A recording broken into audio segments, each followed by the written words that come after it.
A mão e a luva. Capítulo 8. Golpe. Um dia de manhã acordou Estevão com a resolução feita de dar o golpe decisivo. Os corações frouxos têm destas energias súbitas, e é próprio da pusilanimidade iludir-se a si mesma. Ele confessava que nada havia feito, e que a situação exigia alguma coisa a mais. Nunca as circunstâncias foram mais propícias do que hoje, pensava o rapaz. Guiomar trata-me com afabilidade de bom agouro. Demais, há nela espírito elevado, há de reconhecer que um sentimento discreto e respeitoso, como este meu, vale um pouco mais do que lisonjarias de sala. A resolução estava assentada, restava o meio de a tornar efetiva. Estevão hesitou largo tempo entre dizer de viva voz o que sentia ou transmiti-lo por via do papel. Qualquer dos modos tinha para ele mais perigos que vantagens. Ele receava ser frio na declaração escrita ou incompleto na confissão oral. Irresoluto e vacilante, ambos os meios adotou e repeliu, a curtos intervalos, enfim, deferiu a escolha para outra ocasião. O acaso supriu a resolução, e o premeditado cedeu o passo ao fortuito. Uma tarde, havendo algumas pessoas a jantar em casa da baronesa, foram passear à chácara. Estevão que, como Luís Alves, era dos convivas, afastou-se gradualmente dos outros grupos, e aproximou-se daquela cerca histórica onde, após 2 anos de ausência e esquecimento, vira, já transformada, a formosa Guiomar. Era a primeira vez que ele punha os olhos nesse sítio, depois da conversa que aí tivera com ela. A comoção que sentiu foi naturalmente grande.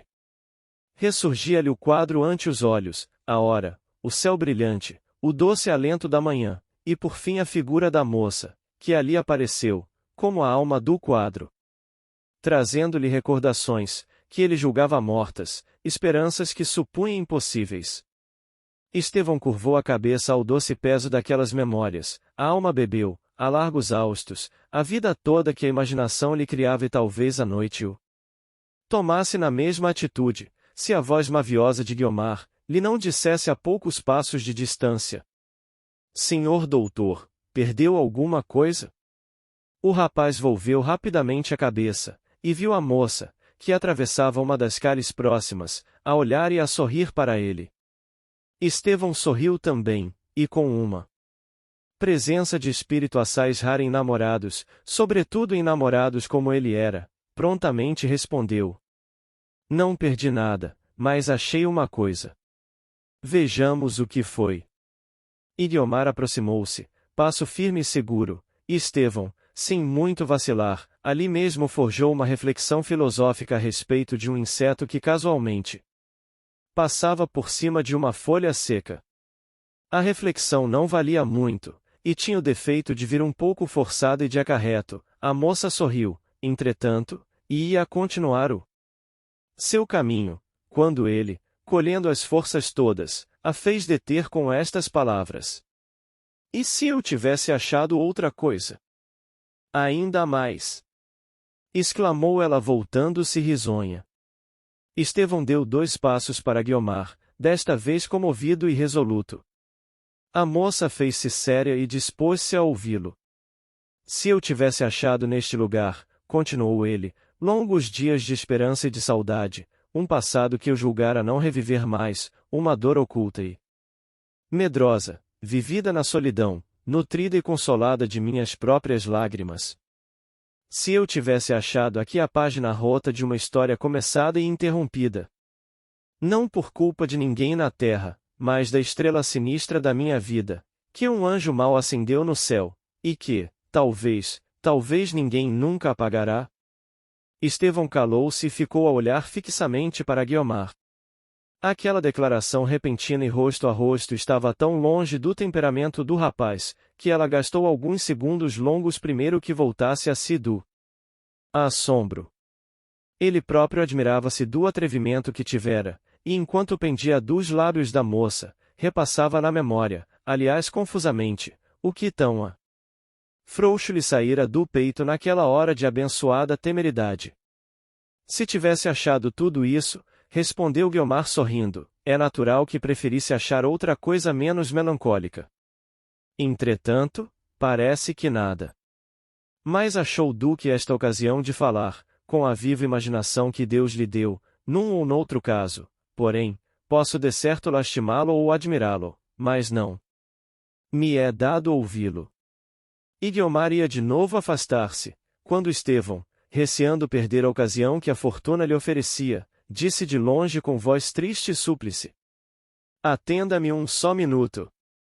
Não um, mas 10, respondeu a moça estacando o passo e voltando o rosto para ele, e serão provavelmente os últimos em que falaremos a sós. Cedo a comiseração que me inspira o seu estado, e pois que rompeu o longo e expressivo silêncio em que se tem conservado até hoje, concedo-lhe que diga tudo, para me ouvir uma só palavra. A moça falará num tom seco e imperioso, em que mais dominava a impaciência do que a comiseração a que vinha de aludir. O coração de Estevão batia-lhe nunca, como o coração costuma bater nas crises de uma angústia suprema.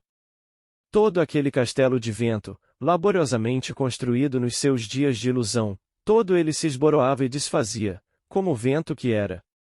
Estevão arrependera-se do impulso que o levará a violar ainda uma vez o segredo dos seus sentimentos íntimos, a abrir mão de tantas esperanças, alimentadas com o melhor do seu sangue juvenil. Alguns instantes decorreram em que nenhum nem outro falou, ambos pareciam medir-se, ela serena e quieta, ele trêmulo e gelado. Uma só palavra, repetiu Estevão, e essa adivinho que será de desengano. Embora, pois que me atrevi a dizer-lhe alguma coisa, força é que lhe diga tudo. Feliz, se me restar, ao menos, a maior fortuna a que já agora posso aspirar, o seu remorso.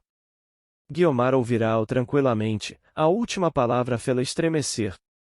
Sorriu, entretanto, de um sorriso um pouco voluntário e esperou. A narração foi longa, tanto quanto permitiam a ocasião, o lugar e a pessoa, durou apenas 10 minutos.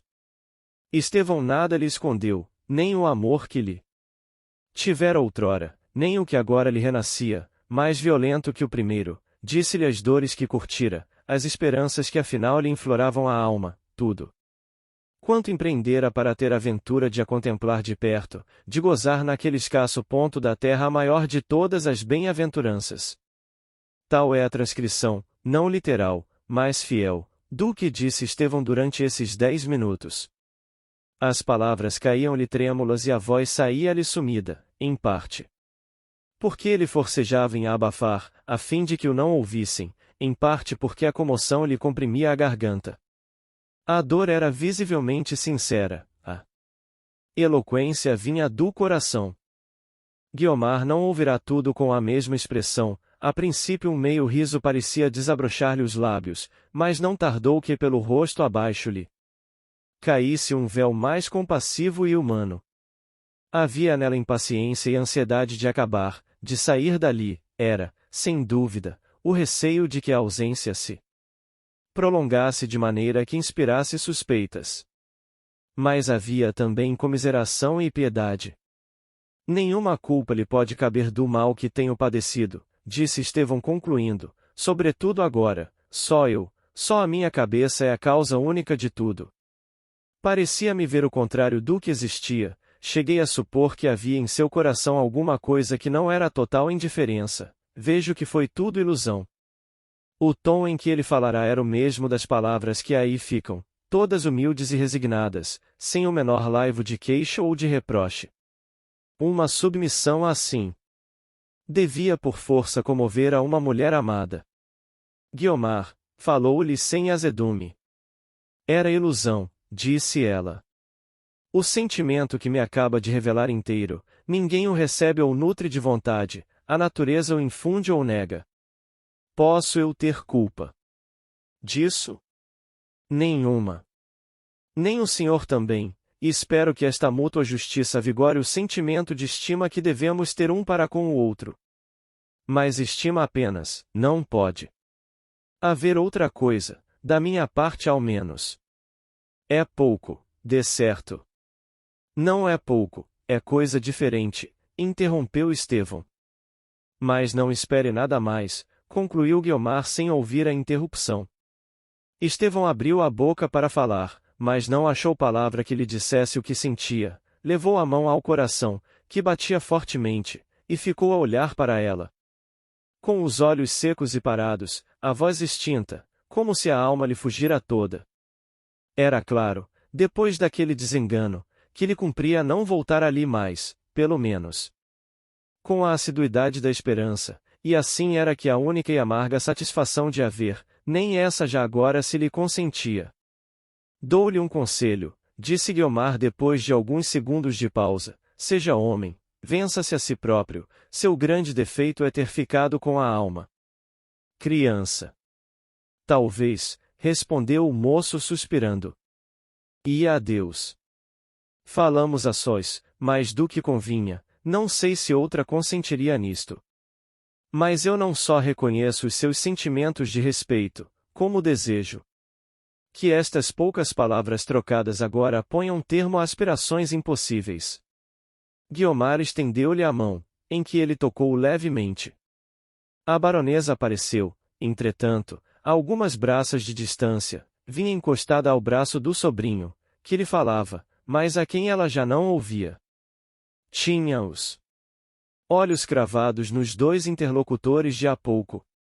A moça, apenas vira de longe a madrinha, deu afoitamente o braço a Estevão, e seguiram ambos a encontrar. Se com ela, o rosto de Guiomar não revelava nada, o de Estevão vinha perturbado e abatido. A baronesa franziu a testa. Jorge, disse ela em voz baixa, precisamos conversar.